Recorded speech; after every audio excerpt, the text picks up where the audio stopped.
Tout à l'heure. Dans notre région, différentes manifestations sont organisées à l'approche des Journées nationales des 10 DYS. Ce sont des troubles des apprentissages et du comportement de l'enfant. Tout un réseau est mis en place pour les aider et accompagner les familles. C'est pluraliste et on en parle tout de suite avec Mélodie Fourcault. Bonjour. Bonjour. Alors, c'est Pluradis, et Oui. quand on parle des 10, de quels troubles parle-t-on exactement? On connaît la dyslexie et la Oui. dyspraxie pour les plus connus. Voilà, c'est les plus connus. Donc il s'agit de troubles neurodéveloppementaux qui entravent spécifiquement les apprentissages dans un ou plusieurs domaines. Donc selon le domaine qui est touché, on va parler de différents 10. Par exemple, la dysphasie, il s'agit de la capacité au niveau du langage oral quand c'est touché, donc on parle de dysphasie. On parle de dyslexie ou dysorthographie pour ce qui concerne le langage écrit.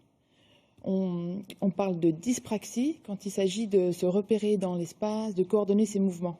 Oui, donc on voit que ça peut toucher différents domaines. Voilà, Exactement. différents domaines. Comment se pose un diagnostic?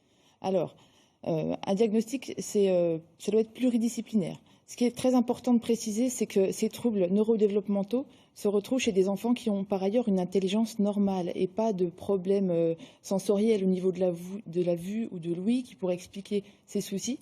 Donc, seuls des bilans pluridisciplinaires pourront différencier un simple retard dans les apprentissages d'un réel trouble qui est durable, spécifique et significatif par rapport à ce qu'on attend d'un enfant à un âge donné. Ça veut dire, mais à partir de quel degré de trouble dit-on qu'on est 10? Alors, c'est vraiment l'affaire des spécialistes en réunion pluridisciplinaire, la lecture croisée de différents bilans. C'est une histoire d'écart à la norme. Et voilà, c'est vraiment des bilans pluridisciplinaires qui permettront de poser un diagnostic. Mais pour ça, il faut quand même voir si l'enfant a des difficultés. Ça se passe avec qui? Avec le médecin traitant, avec Voilà. les parents, avec l'école? Voilà, alors souvent, on va dire le révélateur, c'est l'école, parce que c'est au niveau des apprentissages. Mais la chose à faire, c'est déjà d'aller voir, oui, son médecin et de vérifier au niveau de la vue, au niveau des oreilles, que ça va. Il y a 3 niveaux de diagnostic, si on veut. Le niveau 1 étant le niveau de proximité. Donc, c'est les médecins, les pédiatres, PMI, médecins scolaires, qui vont déjà prescrire des premiers bilans. Déjà là, il peut y avoir une prise en charge mise en place et qui peut suffire, hein, et c'est fini.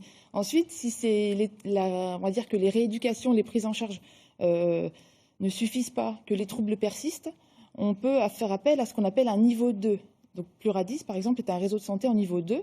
On peut alors faire appel à nous pour qu'on propose à la famille un parcours coordonné en organisant des réunions de concertation avec les différents professionnels dans différents domaines qui pourront bilanter l'enfant et voilà, y avoir une lecture croisée de ces bilans. Quand vous dites qu'il y a de l'évolution, ça veut dire qu'on peut soigner ces 10? Ou Alors, on apprend à vivre avec des outils que vous leur donnez? C'est ça, plutôt. On restera 10, hein, mais l'enfant 10 progressera toujours. Donc, grâce aux rééducations mises en place et aussi des aménagements qui sont possibles. À l'école, il peut y avoir des aménagements, des adaptations. Je ne sais pas, un enfant dyslexique, par exemple, on pourra demander une police particulière d'écriture, un interligne plus important, des codes couleurs, voilà. C'est des petites choses comme ça, ou des aménagements un peu plus lourds. Enfin, il y a beaucoup de cas de figure différents. Donc vous êtes un réseau avec des professionnels. Si j'entends bien ce que vous me dites, ça veut dire que c'est du programme sur mesure pour l'enfant. C'est ça. Chaque enfant a un cas différent. Et on pense à l'enfant, mais on pense également aux adultes et aux parents, parce que parfois les parents peuvent se trouver démunis. Alors comment les accompagnez-vous? Alors voilà, nous on intervient, ce que je disais, au niveau 2, donc c'est les familles qui nous contactent et on propose un parcours coordonné.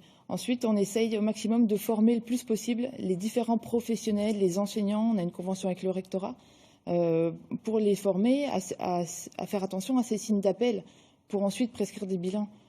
Et ce samedi, donc c'est la journée nationale des 10. Alors c'est le 10 octobre, mais vous la fêtez ce samedi à Dijon. Oui. Quelle forme va prendre la manifestation? Alors, la manifestation, elle a plusieurs formes. Il y a toujours une partie conférence pour que les familles, mais aussi les professionnels, puissent aller écouter donc différents intervenants, tout simplement sur qu'est-ce que c'est que ces 10, de quoi on parle, comment on peut y résoudre, en fait, enfin, quelle démarche il faut faire. Il y a un enseignant qui va parler aussi de apprendre en passant par le jeu, c'est important. Donc, si je comprends bien aussi, le fait qu'il y ait cette journée-là, c'est une reconnaissance de ce trouble. Voilà. C'est très Vraiment, le but important. de la journée, c'est vraiment de faire connaître ces troubles, d'informer et surtout d'apporter des réponses aux questionnements des familles. Et puis, pour ces familles, de pouvoir communiquer entre elles et voir qu'elles ne sont C'est pas ça. seules. Voilà, exactement. Merci beaucoup. Donc, je rappelle que cette journée a lieu donc ce samedi 1er octobre à Dijon. Puis, il y en a plein d'autres, notamment le 8 octobre à Dole. Pour cela, programme détaillé sur votre site Pluradis et sur le nôtre Bourgogne-Franche-Comté Matin. Donc, à retrouver. Merci à vous.